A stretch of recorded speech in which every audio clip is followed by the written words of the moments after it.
So jumping straight into this project, I'm going to protect my hands by using gloves, and I'm going to be going off of this concept that I drew on this loose piece of paper.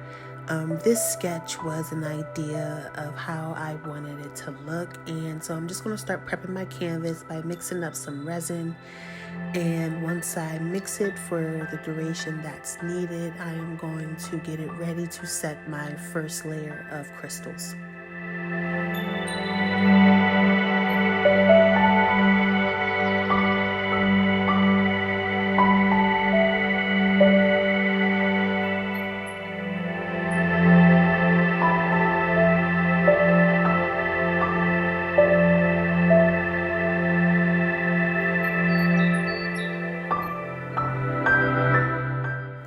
With this first layer of resin, I am going to be assembling my crystals into the shape that I feel would most closely look like my drawing, or what would actually look better as I'm doing it. So while I'm trying to follow my sketch, I'm actually just going with the flow to just see what looks best.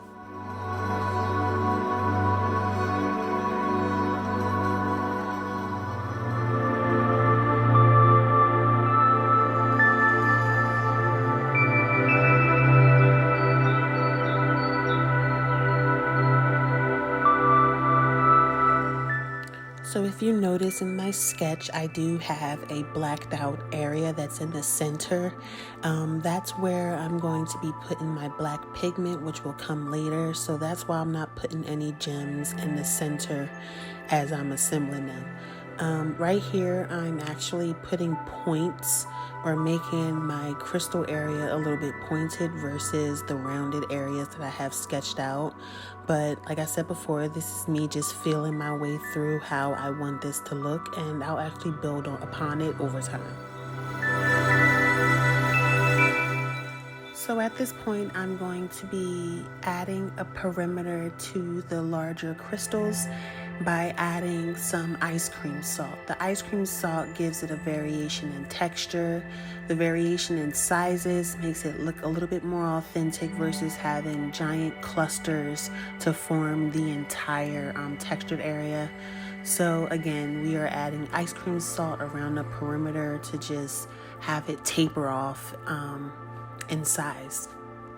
So as I'm getting a feel for how I want the texture, I do take a moment and step back from it and just look at where I want things, and I do decide to add some of the ice cream salt to the center of the canvas where I will be later adding the black pigment.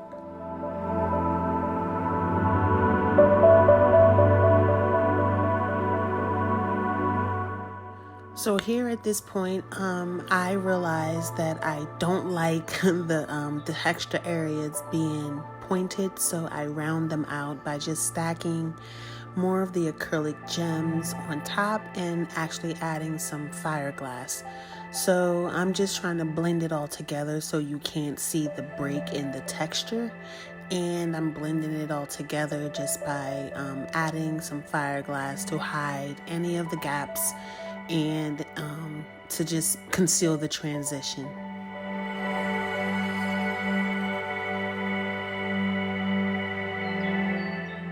So we definitely want to make sure that all the gems will dry secure in place. So we're just drizzling some resin over top of all of the texture to let it seep through, so that when it hardens, nothing is falling off, everything is secure, and we don't have to worry about loose pieces once it's finished.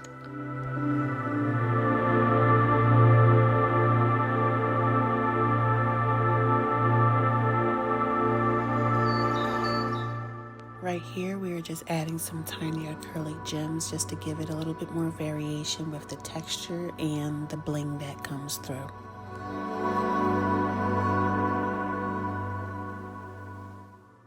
Alright, so finally I'm going to be adding the black center. I decided to do this now because I wanted to have definitely wanted to have the black center, and I wanted to build around it without changing my mind later on what I wanted the center to be, so I'm kind of stuck with it now, right? So I poured the center, and to create this jet black center, we're going to be mixing some resin with golden high flow carbon black acrylic. It's a small bottle and it's highly concentrated pigment. You just add a few drops to your clear resin and it will be very, very opaque.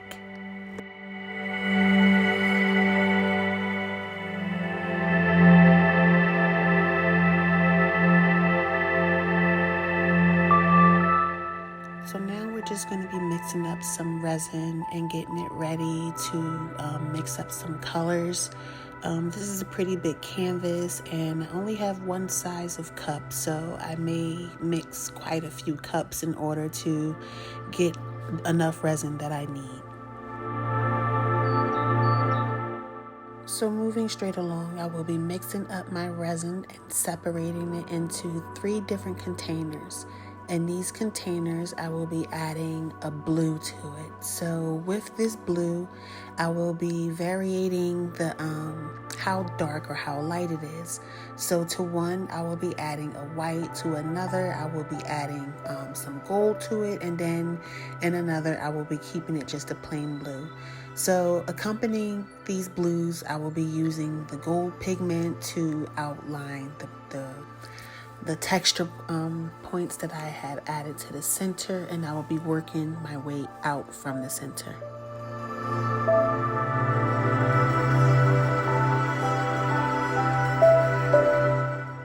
So to neutralize all of the blues, I will be using this color shifting white pigment to actually lay next to the gold, and then I will be varying or alternating actually my blues in order to create a pattern.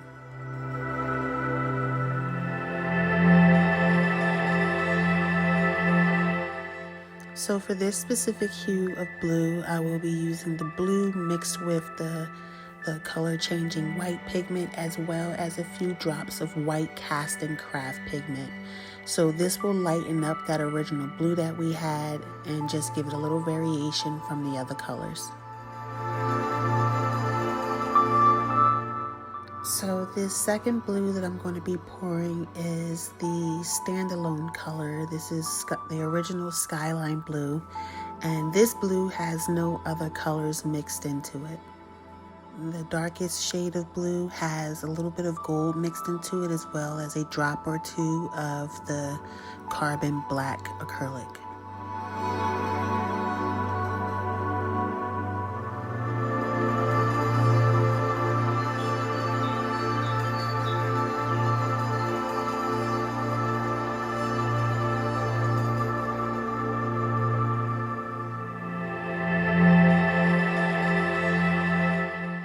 So what I'll start doing at this point is alternating the colors and creating a pattern until the entire canvas is filled. So to break up all of the blues and create a bit of contrast, I'm going to add some holographic white lines in between. So I'm going to be mixing up this holographic paint and adding it in between the layers of blues.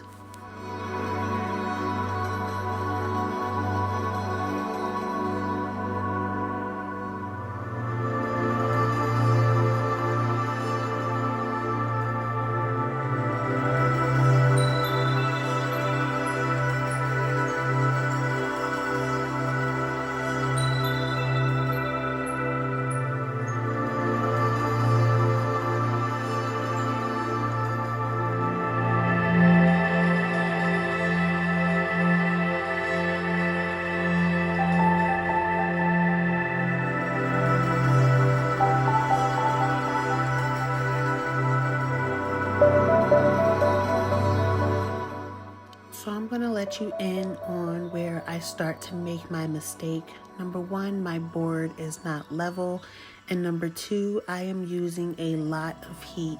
This much heat for this board was not necessary. These were one of my first few pieces, so I did not know any better but heating up the resin actually caused my colors to run into one another, and because my surface wasn't even, it caused the whole resin board to actually run to one side. So you'll see me shifting the board to get the colors to run the other way, and I eventually work on changing the entire look of the canvas, but here's the progress of it so far.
So we are officially on day 2, and I've already set my mind on the fact that I am going to pour over the entire board all over again. I'm starting over as if the board was blank, because I just don't like where my lines ended up. I don't feel like I can work with this. The pattern didn't come out like I wanted. I needed a little bit more clean shapes in order to have my vision come to life. So we're starting from ground zero. The best part about working with resin is that each surface is reworkable, so you're able to pour over and over onto the canvas, making it different each time. So instead of making my layer see-through, I'm going to be converting it all over, so all of my layers are going to be as dark as possible, very opaque, so you can't see down through what I'm trying to cover up.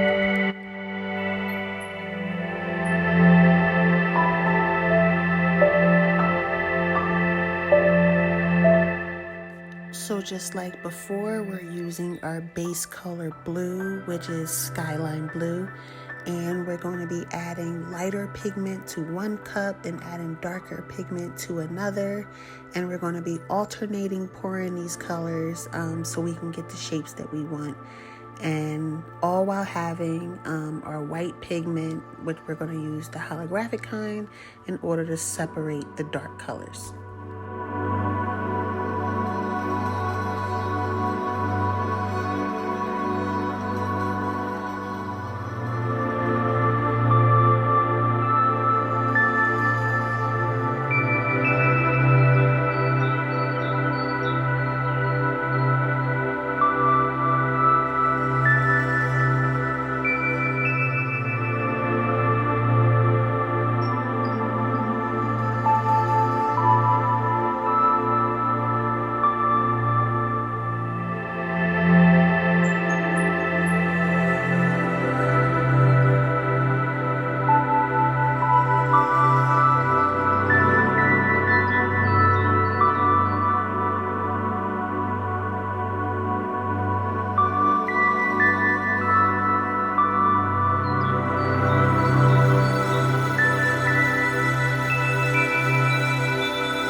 So it's the next day and the surface has dried, so I decided I wanted to add some genuine quartz points to the center of my canvas. For some reason during this method I decided to use E6000 glue, and I think at this point I didn't actually have a hot glue gun, so you can actually do this with a hot glue gun and you'll get better or faster results. But since I didn't have a glue gun, I'm using E6000 glue, and it does take a while for the glue to actually dry. So you'll see me going back and forth, adjusting the points that actually started to lean.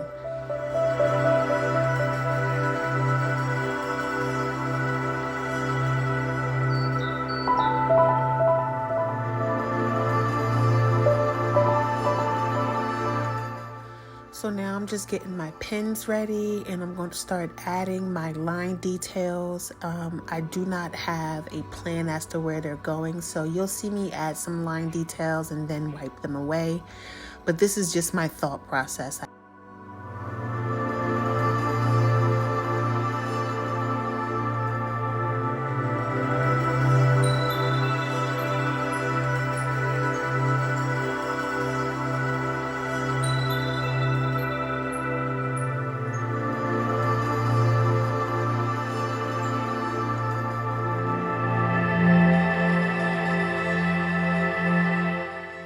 So as I'm continuing my line detail process, I have decided that with these line details, I'm going to do several layers of these.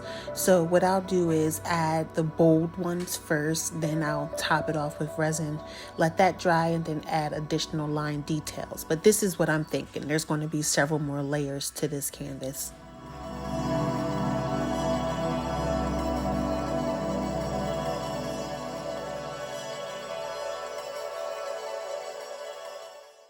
So when I'm drawing my detail line work, I like to add dots, circles, and other little details to the canvas, leaving them halfway done. So I'll add just a small circle on this layer, then I'll pour another clear layer, and then I'll add more details to that circle or dot, so that way it looks layered and not actually all on one layer.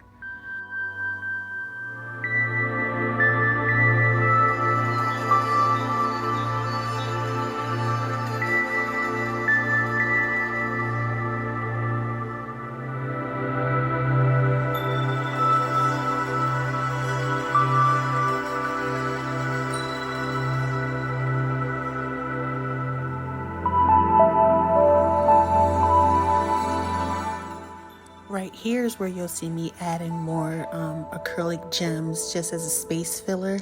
I just feel like the center is a little bit too wide open. It doesn't look filled in. So I'm just adding some more crystals to help it look a little bit more full and to hide the base of those genuine quartz points I had applied.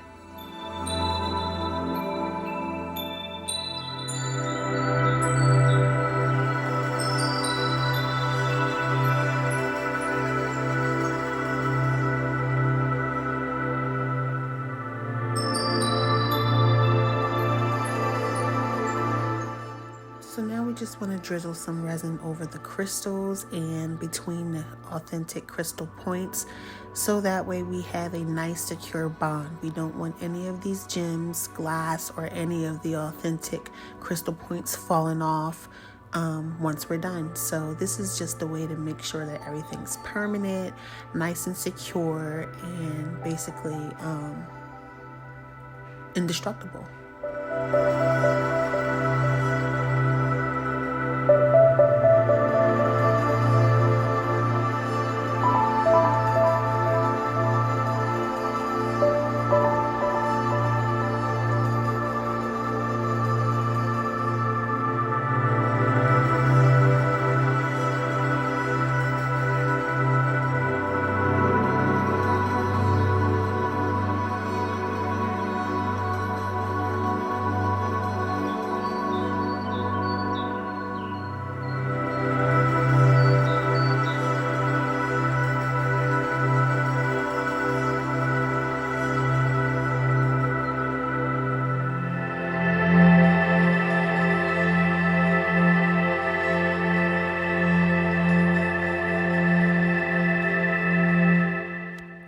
spoke about earlier, I'm going to now add this flood coat over top of the line marks that we had made on this layer, creating another layer, and then we're going to continue with the line and detail work.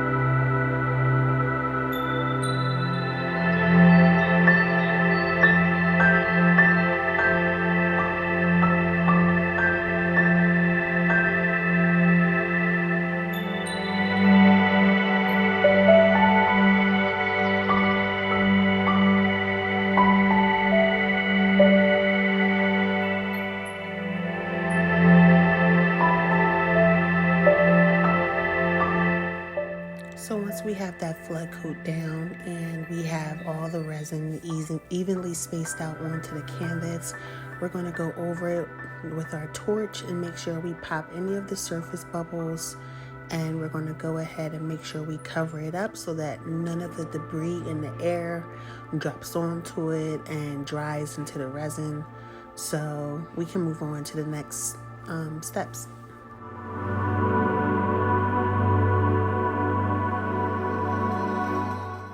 So before my canvas is fully dried, I decided to add some of these glass balls to the canvas and push them down into the semi-hardened resin, so that way they stick. I didn't add them while the resin was wet because I didn't want the balls actually moving or rolling around.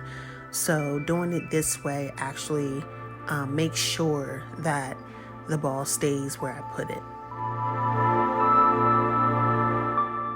Alright, so here we are going in on that top layer of line detail. Like I mentioned before, on this second layer, we're just going to be going over the details that was made before and adding more details next to the original lines that is underneath this top layer.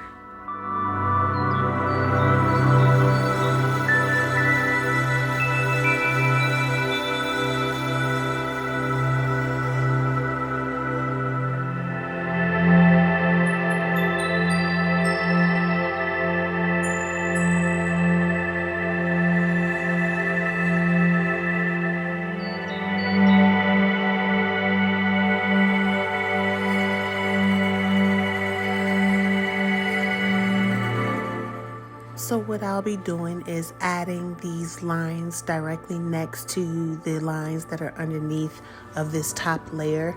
I will be alternating between different size pens. My favorite pens for this part of the project is to use Posture Paint pens. They come in different thicknesses, the bullet tip points do, and the different thicknesses actually allows for the details to look even more natural. So as for this first layer, I actually started with a thick bullet point tip, and for this top layer I'm going with a fine tip point, so that way the layers or the line details on this layer isn't as bold, but more so just directly right next to it.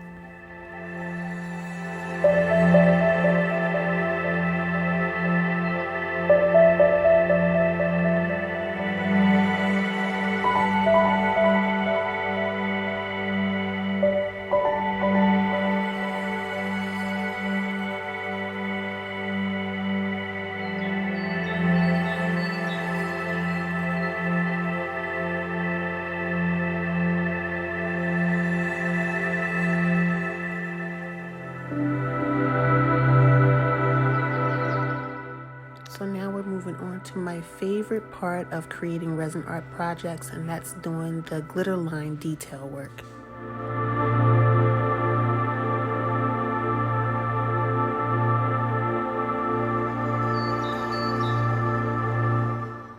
So for the glitter lines, I'm using half resin, half glitter. I like to mix my glitter 50% chunky and 50% fine. I like this ratio for the glitter mix because it comes out thick and it's easy to actually squeeze from out the bottle. But if you don't want to use as much resin, I would definitely limit how much of the chunky glitter that I'd be adding, because the chunky glitter actually makes the lines much more difficult to pour. But if you're using way less resin, then I would omit the chunky glitter.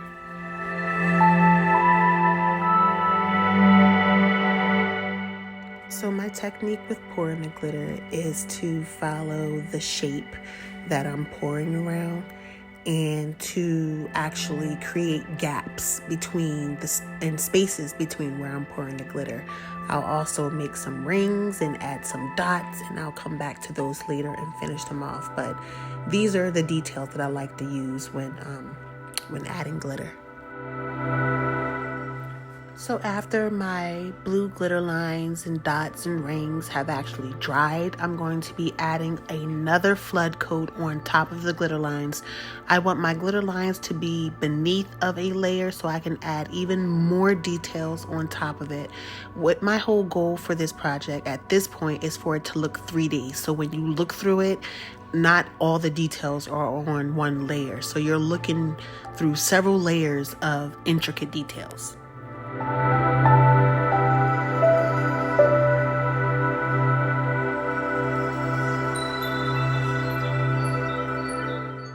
Once I have my flood coat down and I have all of my surface covered, I'm going to take my torch and go over the resin, popping any of the bubbles.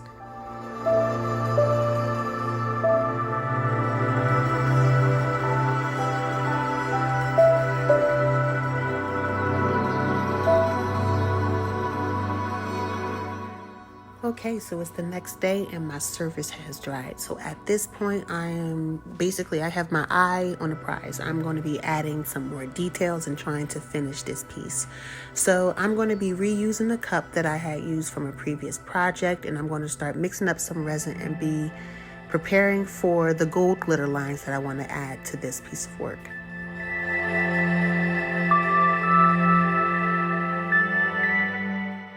So as usual, I will be using half fine glitter, half chunky glitter, and more specifically for this piece, I will be using holographic chunky glitter.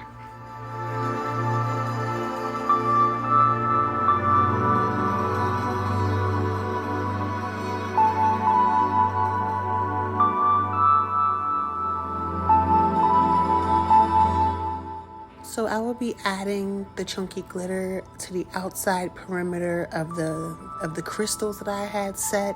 I want to add this to the edge just to give it a little bit more bling.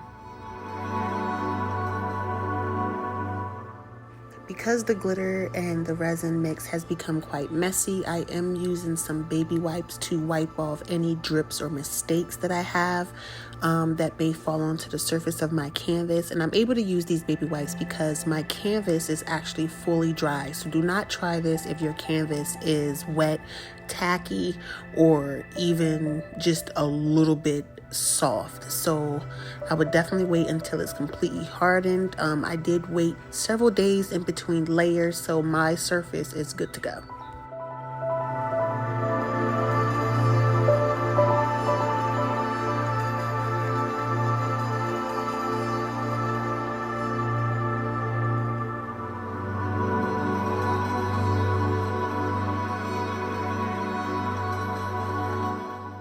So if you look closely, you'll actually notice that my gold glitter lines are spreading.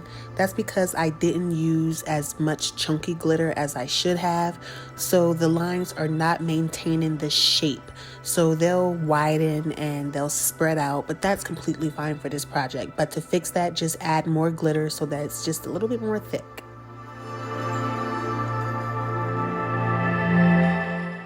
Alright, so we are fresh into the next day. We allowed our gold glitter lines to dry overnight. So now we're able to go more into detail with our lines and with our gold pigment. So right now we're just going to mix together a gold pigment mixture of alcohol, ink, and pigment. And we're going to apply this to the edges of our crystals. We're going to do this to just add a little bit of contrast, to cover up some of the clear acrylic gems around the edges, and to just give it a little bit more of a pop.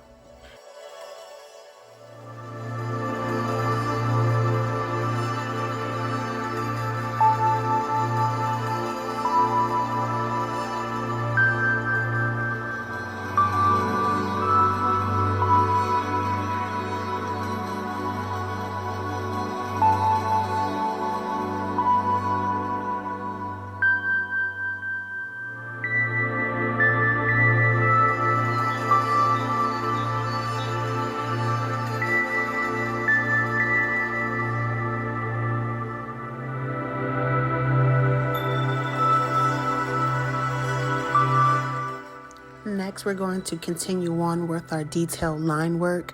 I'm going in on these detailed lines with a darker metallic marker. I felt like the white so close to the blue was just too much of a contrast that I didn't really need. So I'm going in with this gray metallic marker, which actually accents the blue very well. It doesn't take away from the glitter lines, but it definitely adds when you look at it up close.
Continuing to go with the flow, I'm alternating between my colors, getting a feel for what looks good.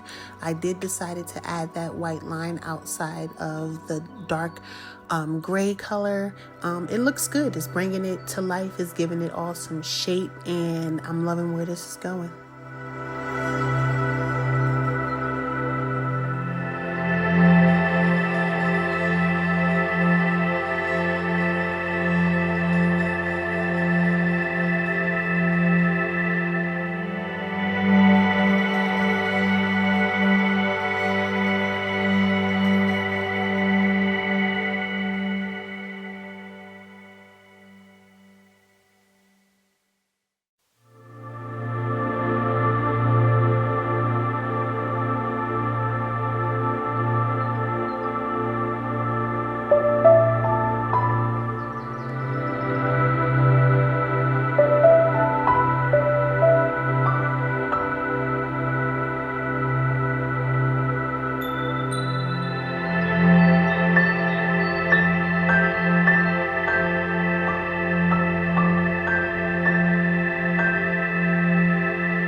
Now I'm going in with my gold marker, just outlining any of my gold glitter lines with the marker so that there are some clean lines that divides where these glitter lines begin and ends.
I love where this project went, and as we wrap it up, I am going to add my logo to the canvas and do a flood pour for this layer and begin to take off my tape. The reveal is actually beautiful. Let me know what you think.